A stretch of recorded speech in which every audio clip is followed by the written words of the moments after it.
नमस्कार दोस्तों, स्वागत है आपका सूर्यवंशी स्टडी पॉइंट पर। मैं मुकेश कुमार सूर्यवंशी आपको एक महत्वपूर्ण टॉपिक के बारे में बताने जा रहा हूँ, जिसका नाम है चाइल्ड डेवलपमेंट। ये सीटेट का एक इम्पोर्टेंट पार्ट है, जिससे हमें पता पड़ता है कि बच्चे के जीवन को हम अपने एक टीचर के माध्यम से कैसे उसके जीवन में नए उद्धारों को डालना है, नई चीज़ों को डालनी है, उसका डेवलपमेंट कैसे होता है, उसका उद्धार कैसे होगा, इन सब के बारे में आपको बताने जा रहा हूँ। पहला टॉपिक है विकास की अवधारणा।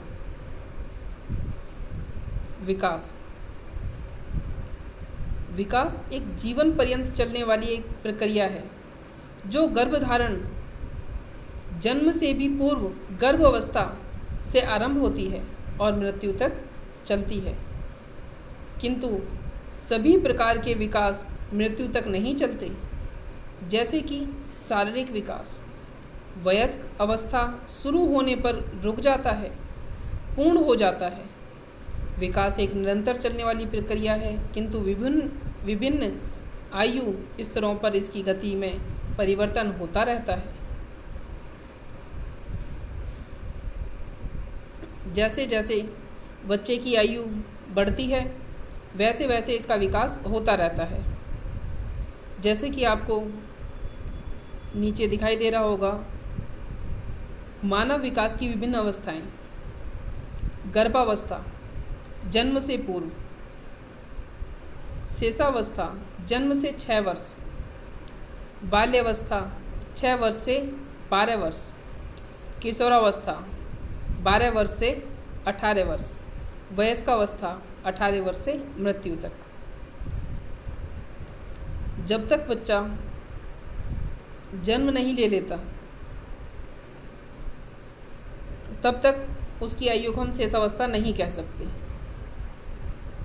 जन्म से लेकर 6 वर्ष तक शेषावस्था होती है, और इसमें भी बच्चा कुछ ना कुछ सीखता रहता है अपने परिवार से, और ख़ासकर अपनी माँ से। बाल्यावस्था 6 से 12 वर्ष तक, इसमें भी बच्चा अपने आसपास के वातावरण से सीखता है। पहले परिवार से, फिर आसपास के वातावरण से, और फिर विद्यालय से। बाद में आती है किशोर अवस्था, जिसकी एज है 12 वर्ष से 18 वर्ष तक, जिसमें बहुत सारे जीवन में उथल पुथल होती है। इसको उथल पुथल का काल भी कहा जाता है किशोर अवस्था में, और जिसकी आयु होती है 12 वर्ष से 18 वर्ष तक। वयस्क अवस्था ये 18 वर्ष के बाद मृत्यु तक यही होती है, जिसमें बच्चा जिसमें हर व्यक्ति कुछ ना कुछ सीखता रहता है। जब तक उसकी मृत्यु नहीं हो जाती है, तब तक उसका विकास चलता रहता है। जैसे अगर कोई भी व्यक्ति, आज के टाइम में देखा जाए तो मोबाइल आम बात हो चुकी है, लेकिन अगर कोई भी वृद्ध व्यक्ति मोबाइल देखता है और उसे चलाना नहीं आता है, लेकिन जो आज की युवा पीढ़ी है वो उनसे कहती है एक बार इसको ट्राई करिए, इसको चलाने की कोशिश कीजिए, इसको ऑपरेट कीजिए, तब वो वृद्ध व्यक्ति भी उसको चलाने की कोशिश करते हैं और चला लेते हैं। ठीक है। परंतु बाल विकास अथवा बाल मनोविज्ञान में केवल किशोर अवस्था तक का ही अध्ययन किया जाता है।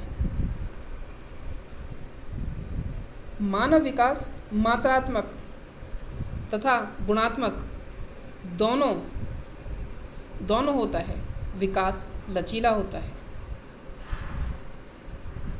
अधिगम लर्निंग अभ्यास या अनुभूति के परिणाम स्वरूप व्यवहार में होने वाले अपेक्षाकृत स्थायी परिवर्तन को सीखना या अधिगम कहते हैं। दोस्तों, अधिगम का ही मतलब सीखना होता है। अधिगम को ही हम सीखना कहते हैं। अधिगम की प्रक्रिया भी जीवन पर्यंत चलती है, क्योंकि हम कभी भी ऐसा नहीं है कि बिल्कुल नहीं सीखते हैं। जीवन के हर मोड़ पर हमें कोई ना कोई चीज़ सिखाती ज़रूर है।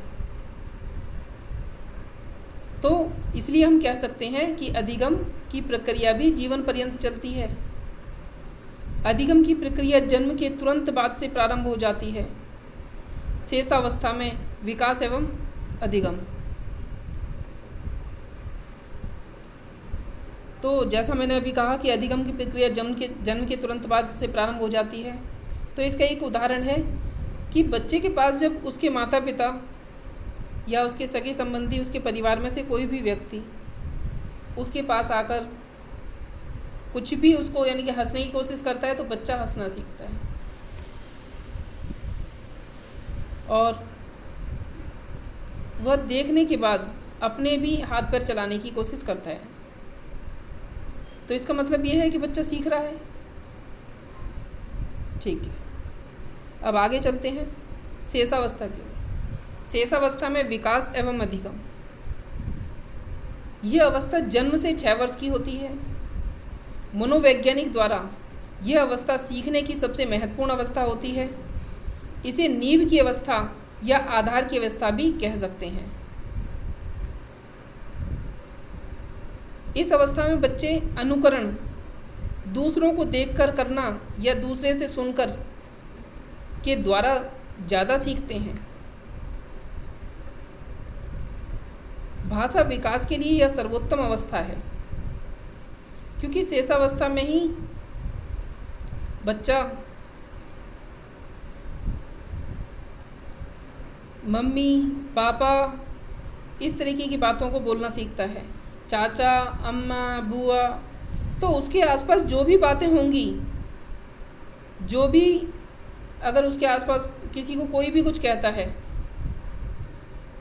तो वह बच्चा वही बोलना प्रारंभ कर देता है। जैसे कि अधिकतर लोगों ने देखा होगा कि कुछ बच्चे अपनी माता को चाची कहकर पुकारते हैं। तो उसका कारण यह है कि उसके आसपास उसकी माँ को सभी लोग चाची कहकर पुकारते हैं। तो इसमें यह देखा गया कि बच्चा अनुकरण करके और सुनकर सीख रहा है। भाषा विकास के लिए यह सर्वोत्तम अवस्था है। समाजीकरण की प्रक्रिया इसी अवस्था जन्म से प्रारंभ हो जाती है।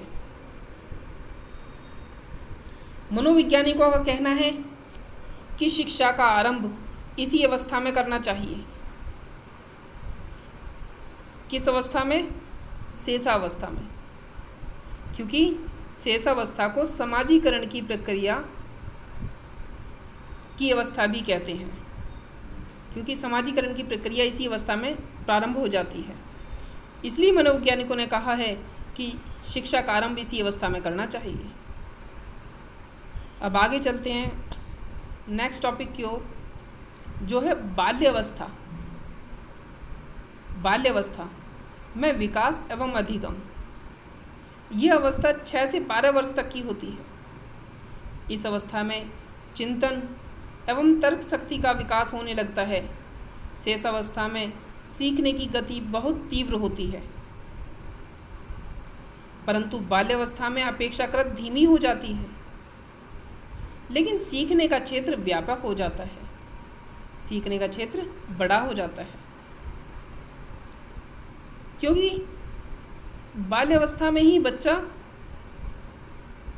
हर चीज़ के बारे में पूछने लगता है कि पिताजी ये क्या है, माताजी ये क्या है। अगर उसने किसी बॉल को देखा है तो ये बॉल गोल क्यों है। तो इसी वर्ष में बच्चा प्रश्न भी पूछने लगता है। और इसको प्रश्नकाल की अवस्था भी कहा जाता है। किशोरावस्था। किशोरावस्था में विकास एवं अधिगम। यह अवस्था 12 वर्ष से 18 वर्ष तक की होती है। यह अवस्था बहुत ही कठिन अवस्था होती है, क्योंकि इस अवस्था में बहुत सारे शारीरिक मानसिक परिवर्तन होने लगते हैं। अब आगे आपको ले चलते हैं कुछ अन्य महत्वपूर्ण बिंदुओं पर, जो आज का लास्ट टॉपिक है। संवेगात्मक विकास लड़कियों में अधिक होता है। किशोरावस्था में लड़कियों का शारीरिक विकास लड़कों की अपेक्षा अधिक तेजी से होता है। बाल्यावस्था को गैंग एज भी कहा जाता है और किशोरावस्था को तूफान की अवस्था भी कहा जाता है, क्योंकि किशोरावस्था में बच्चा समझ नहीं पाता है कि हम क्या कर रहे हैं या क्या नहीं कर रहे हैं। अगर बच्चा इस अवस्था में संभल गया, बच्चे ने अपने आप को इस अवस्था में संभाल लिया और जिस किसी चीज़ के लिए भी उसने दृढ़ निश्चय कर लिया वह पाकर रहेगा। जैसे कि अगर किसी बच्चे का मन है कि वह डॉक्टर बनेगा, तो अगर उसने अपने आप को संभाल लिया तो वह डॉक्टर अवश्य ही बनकर रहेगा। बाल विकास में सबसे बड़ी भूमिका समाज की होती है, परंतु प्राथमिक भूमिका परिवार की होती है, क्योंकि प्राथमिक भूमिका परिवार की होती है, जिसमें माँ का अहम रोल होता है और बहुत ही महत्वपूर्ण रोल होता है माता का। बाल विकास के अंतर्गत शारीरिक विकास, सामाजिक विकास, मानसिक विकास, संज्ञानात्मक विकास, व्यक्तित्व विकास, भाषा विकास आदि सभी आ जाते हैं। तो दोस्तों, यह था आज का टॉपिक। अगर आपको यह टॉपिक अच्छा लगा हो तो प्लीज़ इसे लाइक और शेयर करें तथा कमेंट करके बताएं कि आज का टॉपिक कैसा था। अगर यह टॉपिक अच्छा लगा, मेरा पढ़ाने का तरीका आपको अच्छा लगा, तो प्लीज़ चैनल को सब्सक्राइब करें, लाइक करें और शेयर करें और बेल आइकन पर ज़रूर प्रेस करें, जिससे कि मेरी आने वाली वीडियो, जो कि हमारे इस YouTube चैनल पर होगी, सूर्यवंशी स्टडी पॉइंट पर, उसकी सभी नोटिफिकेशंस आपको मिल जाएं। और अगर यह टॉपिक आपको बहुत अच्छा लगा है तो प्लीज़ शेयर करें और अपने दोस्तों को भी बताएं, जिससे उनको भी इसके बारे में पता पड़े।